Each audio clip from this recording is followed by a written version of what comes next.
Salut Sarah. Salut. Tu as été infirmière et tu as travaillé sur la santé environnementale. Mhm. Tu as enquêté sur les nanotechnologies Mhm. et leur impact sur le système médical. Et je vais te poser des questions qui sont un peu larges, mais je pense que tes réponses seront assez éclairantes pour des choses qui ne sont pas forcément connues, justement. En quoi les nanotechnologies ont des conséquences sur notre santé et sur notre environnement? C'est une question qui est un peu vaste et qui n'est pas évaluée, donc je peux que en tirer des conclusions par rapport à mes propres recherches. Mais euh, d'abord, c'est bien de préciser quels sont le gros argument du développement des nanos, c'est justement la question de la santé. Donc c'est porteur de beaucoup de promesses à ce niveau-là.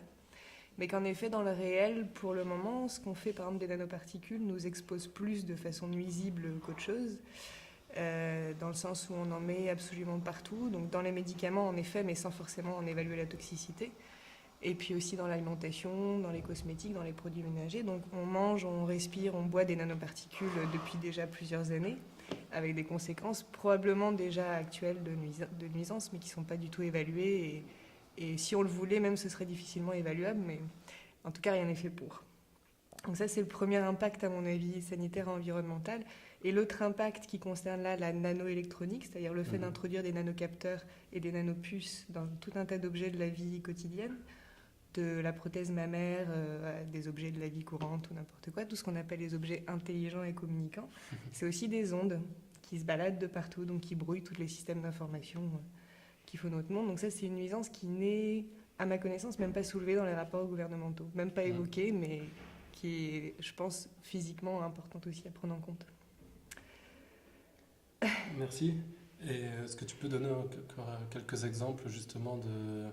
Tu parlais de prothèses, mais par exemple, je me rappelle, ça peut être, quand tu dis les objets intelligents, ça peut être dans des chaussettes, par exemple, des chaussettes antitranspirantes. Enfin, c'est des objets... Alors là, en fait, quand on parle d'objets intelligents et communicants, il y a vraiment l'idée de capter des données et de transmettre des données. Donc on est vraiment dans des technologies numériques avec de l'onde qui passe. Les textiles, c'est vrai qu'on emploie parfois le terme intelligent, mais c'est un terme qui n'est pas très juste. Quand on parle des chaussettes aux nanoparticules d'argent, par exemple, ce sont des nanoparticules qu'on introduit dans le tissage des chaussettes pour calmer les mauvaises odeurs et les champignons, etc. C'est avec des propriétés antibactériennes. Sachant qu'elles perdent en général leurs nanoparticules. Si ce n'est pas au premier lavage, c'est au 5e, mais assez rapidement. Donc l'effet non plus, ce n'est pas très intéressant. C'est juste un bête exemple, mais c'est intéressant de savoir comment... justement l'impact sur la santé, on est très loin de se douter que c'est problématique. En fait, ça dépend qui est ce on, parce qu'on a commencé les études sur la toxicité des nanoparticules dans les années 90, et dans les années 2000, les États ont décidé d'investir à fond dans les nanos, et donc à partir de là, on en a vraiment développé massivement partout. Mais on avait déjà... Il y a des milliers d'études qui montrent l'impact de nanoparticules sur la santé humaine, présentées soit sous l'aspect thérapeutique potentiel, soit sous l'aspect toxicologique, parce que c'est la même chose, un poison et un remède, c'est la même chose, ça dépend comment on l'utilise. Donc on a en fait le on, les décideurs, à mon avis, les experts de l'Union des industries chimiques, ont les données de toxicité qui permettent de savoir qu'il ne faudrait pas faire ce qu'on fait avec les nanos. Ça n'empêche pas de le faire, comme ça n'a jamais empêché l'industrie chimique de faire ce qu'elle fait depuis longtemps. Ce sont les mêmes acteurs qui développent les nanos, les biotech et la chimie. C'est l'Union des industries chimiques qui développe tout ça. Justement, sous le terme générique et à la mode, avec une connotation très positive d'innovation, c'est tout ça qui se cache derrière. Tout à fait. Et ce qui est important de préciser, c'est que ce ne sont pas des champs scientifiques, tout ça. Tout ce qu'on va retrouver sous l'appellation de nouvelles technologies, les nanos, les biotech, la géo-ingénierie, tout ça, ce ne sont que des développements techniques. Donc c'est même pas clair pour l'esprit des chercheurs, il n'y a pas de frontière en fait entre des nanos et des biotech, on ne sait même pas vraiment ce qu'on fait. Donc on fait beaucoup de choses à l'échelle très petite et on intervient vraiment dans le fondement même du vivant et personne ne comprend rien. Avec d'énormes financements. Personne ne comprend rien, avec d'énormes financements. Et justement, ce que tu viens de dire, ça vient en lien avec une autre question que je voulais te poser, aussi large mais intéressante à aborder, c'est justement comment ces nanotechnologies, toutes ces innovations s'inscrivent dans le capitalisme contemporain et même vers un projet qui s'appelle le transhumanisme. En fait, le transhumanisme, c'est le support idéologique de tout ça. C'est vraiment l'ensemble des discours qui promeuvent l'accélération technologique. En général, on montre tel robot, telle application en disant ça va promettre plein de choses. Donc c'est juste un discours promotionnel, un ensemble de discours promotionnels dans lesquels on baigne, hein, même à l'école. Les discours des médias sont vraiment ceux des rapports gouvernementaux, avec une différence de forme, mais pas de fond. Dans le fond, on reste toujours très confiant en tout ça, et ça reste toujours l'idéologie du progrès. Et si on ne veut pas de tout ça, c'est forcément qu'on veut du mal à l'humanité. Donc pour moi, le transhumanisme n'est pas du tout nouveau.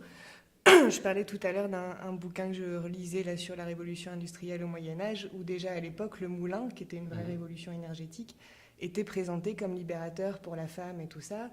Or, les moulins, ils appartenaient à la noblesse et au clergé qui a très vite imposé leur utilisation au peuple. Donc ça a très vite été une contrainte. Donc c'est pas nouveau en fait de développer des outils techniques en disant ça va être émancipateur pour vous. Mais comme le développement technique est nécessairement lié au capital, nécessairement, et au pouvoir politique aussi, parce que c'est très en lien avec les armées, ça a toujours été. C'est pas aux mains de n'importe qui, ça ne sert pas à un dessein collectif, ça c'est évident. Après, quand tu fais ce lien, je pense qu'on peut quand même pas mettre sur le même plan le transhumanisme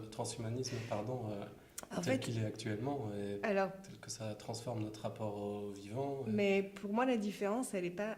Comme disait PMO tout à l'heure, la grande différence, c'est cette façon de pouvoir agir sur le vivant dans ces dimensions très petites aujourd'hui, qui effectivement prend des formes vraiment exceptionnelles et inédites, où on n'arrive même plus à distinguer ce que c'est que le vivant et l'inerte à cette échelle-là. Et il y a l'accélération qui change aussi énormément de choses, et la complexité du système dans lequel on est, parce que c'est pas que le développement des technologies, le système en lui-même est incompréhensible aujourd'hui. Il est vraiment incompréhensible, c'est un gros rouage qui fonctionne quasiment en roue libre, quoi. Donc oui, il y a une accélération, et il y a des outils développés aujourd'hui. Moi, mes recherches sur les nanos, ça a été très tentaculaire, c'était une grosse pieuvre, mais ça m'a amené par exemple aux technologies de modification du climat, avec quelques applications qui peuvent effectivement être vraiment destructrices, du genre la manipulation des champs électromagnétiques de la Terre, des choses comme ça. Il y a quelques trucs très graves aujourd'hui qu'on fait en effet en roue libre sans du tout savoir où on va, qui dépassent la question des moulins à l'époque du Moyen-Âge, mais ils ont eu les mêmes soucis à l'époque du Moyen-Âge de pollution et de problèmes de santé au travail qui a généré des révoltes aussi à l'époque. Notre histoire ne prend pas du tout en compte l'histoire des révoltes, en fait, des raisons d'opposition au développement technique qui ont toujours eu lieu. Sarah, merci beaucoup. Mais merci à vous.